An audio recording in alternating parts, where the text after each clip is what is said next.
నమస్తే, welcome to our channel. మనతో పాటుగా స్టూడియోలో సీనియర్ జర్నలిస్ట్ సత్యమూర్తి గారు ఉన్నారు. వారిని అడిగి 5 రాష్ట్ర ఎన్నికల ఫలితాలు వెలువడ్డాయి. మరి ఆ ఎన్నికల ఫలితాలతో మిగతా రాజకీయ నాయకులు ఏం నేర్చుకోవాలి అనే అంశం పైన చర్చిద్దాం. నమస్తే సార్. నమస్కారం అండి. సార్, 5 రాష్ట్రాలకు సంబంధించినటువంటి ఎన్నికల ఫలితాలు వెలువడ్డాయి. మరి ప్రజల అభిప్రాయం ఏంటో తెలిసిపోయింది. మరి ఈ ఎన్నికల ఫలితాలతోటి మిగిలిన రాష్ట్ర నాయకులు ప్రజలతో ఏ విధంగా మమేకమై ఉండాలి, వారికి ఇచ్చేటువంటి సందేశం ఏంటంటారు? అంటే ఈ ఫలితాలు చూసిన తర్వాత మిగిలిన పార్టీల వాళ్ళకి ఆ నాయకులందరూ కూడా నేర్చుకోవాల్సిన విషయం ఏంటి అంటే, ప్రజలతోటి డిస్కనెక్ట్ అయిపోతే ఇంకా రాజకీయం ఎండ్ అనేది నేర్చుకోవాలి. ఇక్కడ మనం తమిళనాడులో రూలింగ్ పార్టీ ఓడిపోయింది, కేరళలో రూలింగ్ పార్టీ ఓడిపోయింది, పశ్చిమ బెంగాల్లో రూలింగ్ పార్టీ ఓడిపోయింది, కానీ అస్సాంలో గెలిచింది.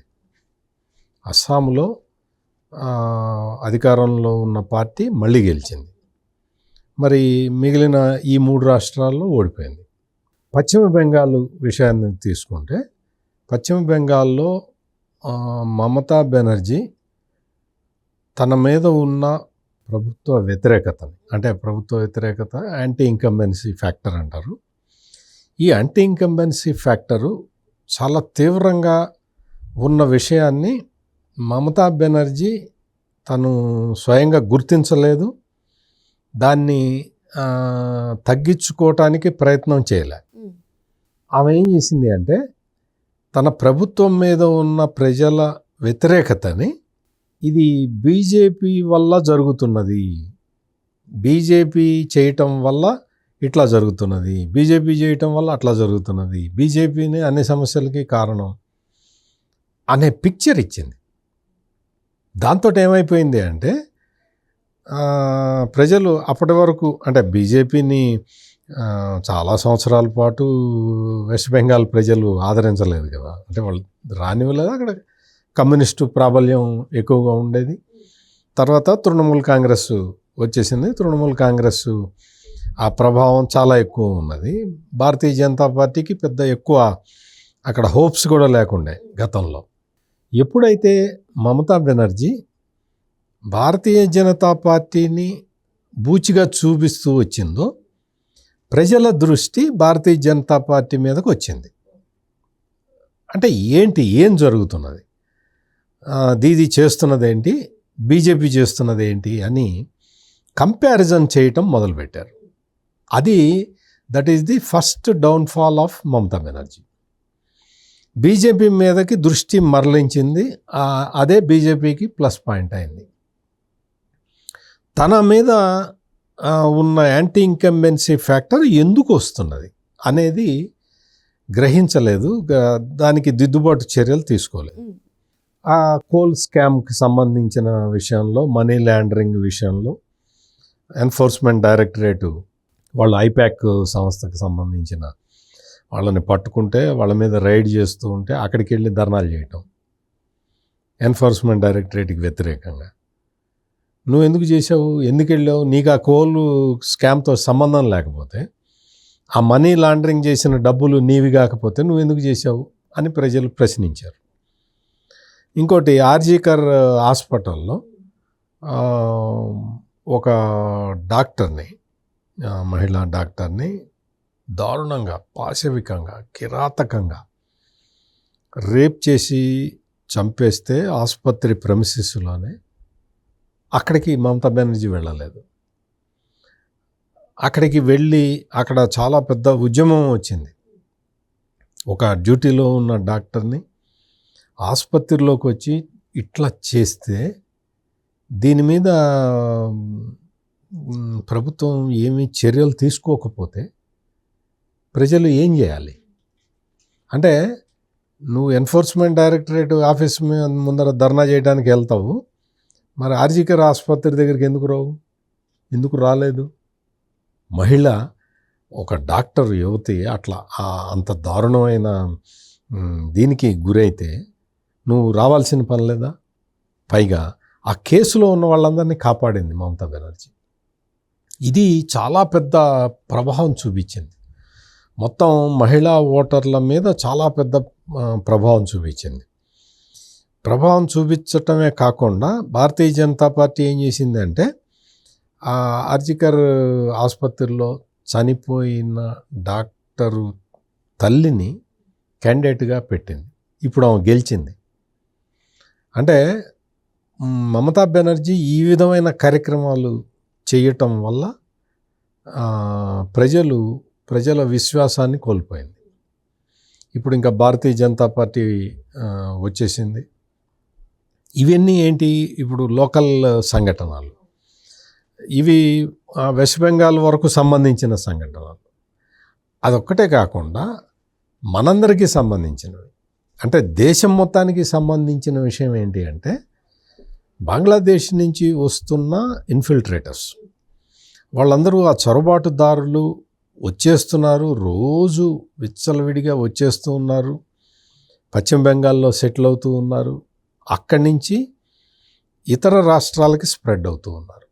మీరు చూడండి, ఎక్కడైనా ఏ రాష్ట్రంలో చూసినా కానీ కన్స్ట్రక్షన్ లేబర్ అంతా ఎక్కడి నుంచి వస్తున్నారంటే మేము వెస్ట్ బెంగాల్ నుంచి వస్తున్నాం అంటారు.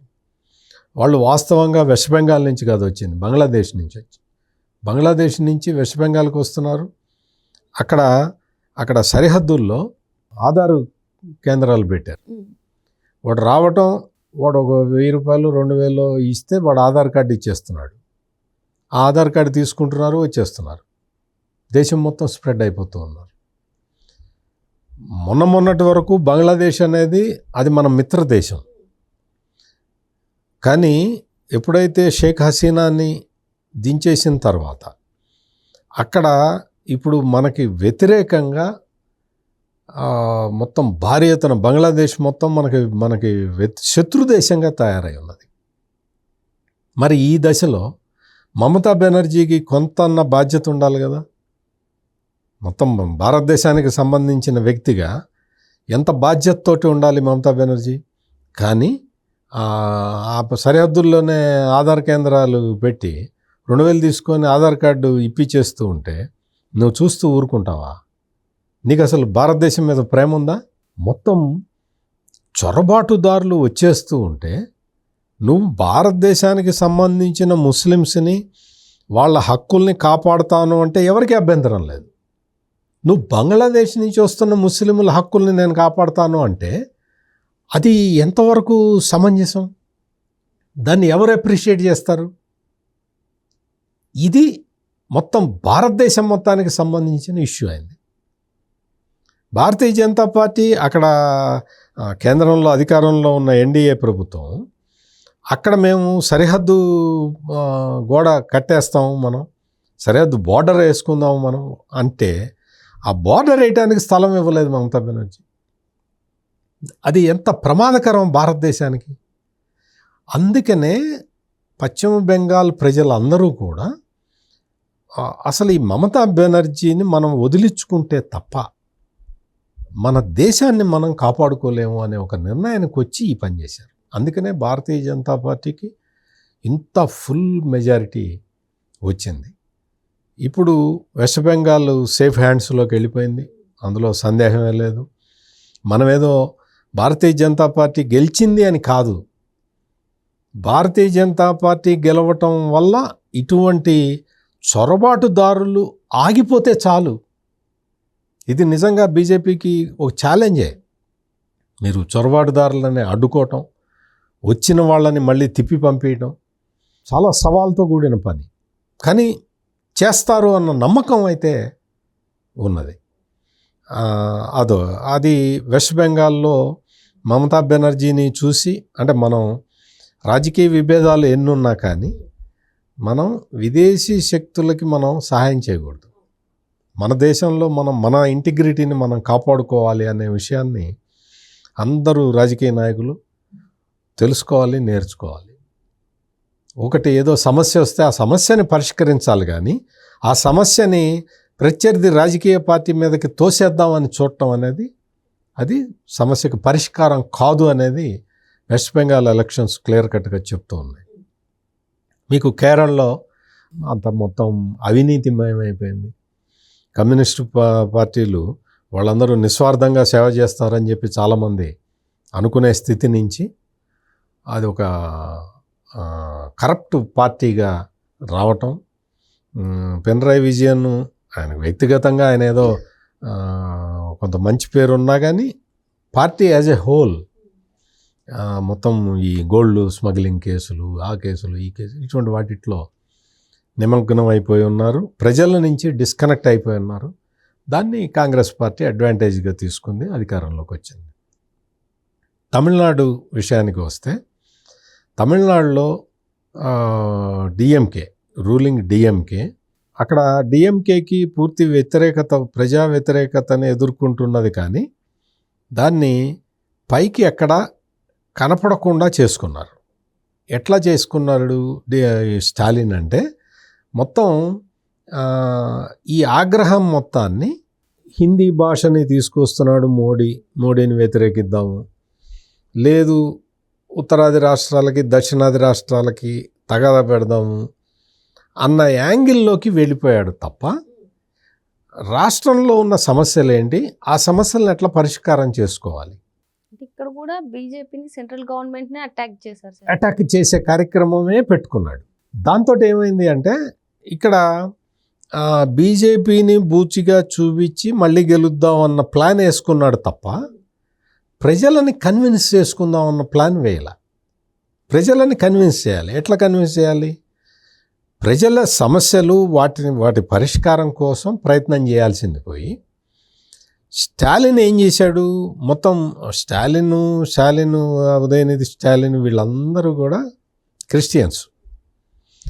వాళ్ళ క్రిస్టియానిటీని పెంచటానికి హిందూ వ్యతిరేక ఇవి కామెంట్లు చేయటం మొదలుపెట్టారు.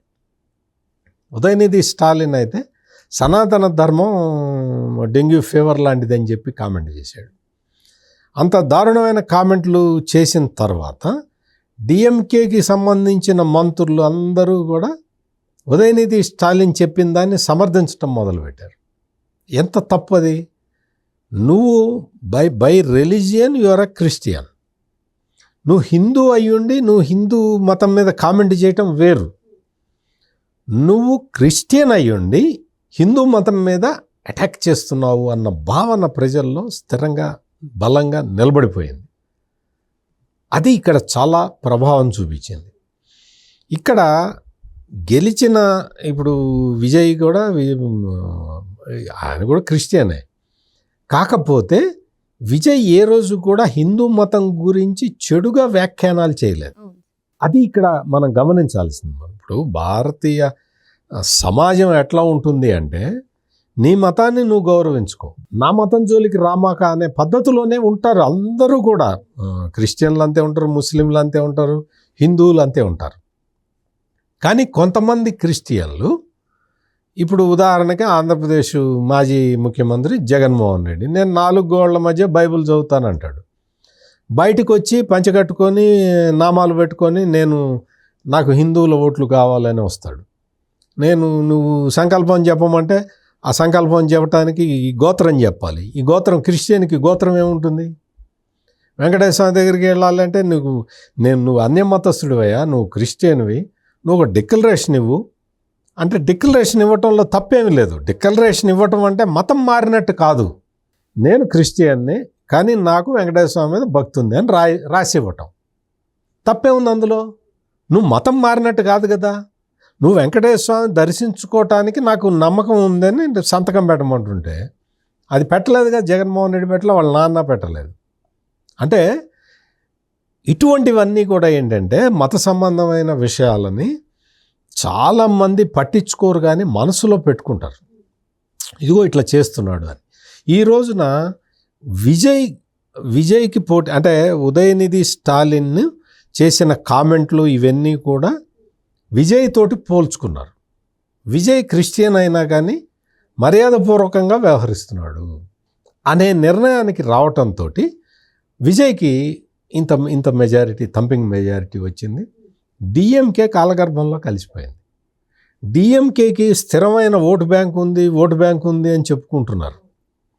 డిఎంకే, ఏఐడిఎంకే ఈ 2 తప్ప 3వ శక్తి రాదు అని చెప్పి ఇప్పటివరకు చాలామంది థియరీలు చెప్పారు. కానీ డిఎంకే ఓటు బ్యాంక్ ఇప్పుడు ఏమైంది? కరిగిపోయింది.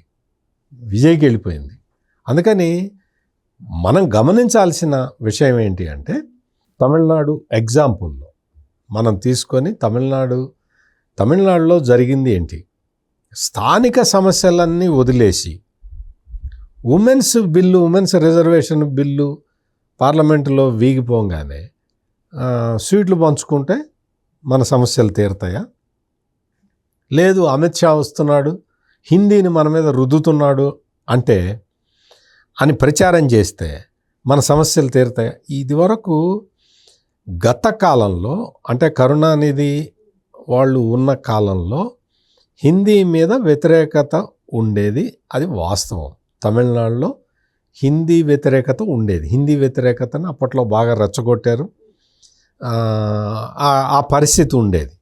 కానీ ఇప్పుడు గ్లోబలైజేషన్ వచ్చిన తర్వాత తమిళనాడుకి సంబంధించిన వాళ్ళు చాలామంది బయట రాష్ట్రాలకు వెళ్ళి పనులు చేస్తున్న సమయంలో, విదేశాలకు వెళ్ళి ఉద్యోగాలు చేస్తున్న సమయంలో ఇప్పుడు కూడా మనం హిందీ వ్యతిరేకతని రెచ్చగొట్టి బతుకుదాం, లేదు బ్రాహ్మిన్ వ్యతిరేకతని రెచ్చగొట్టి బతుకుదాము అంటే కుదిరే పని కాదు.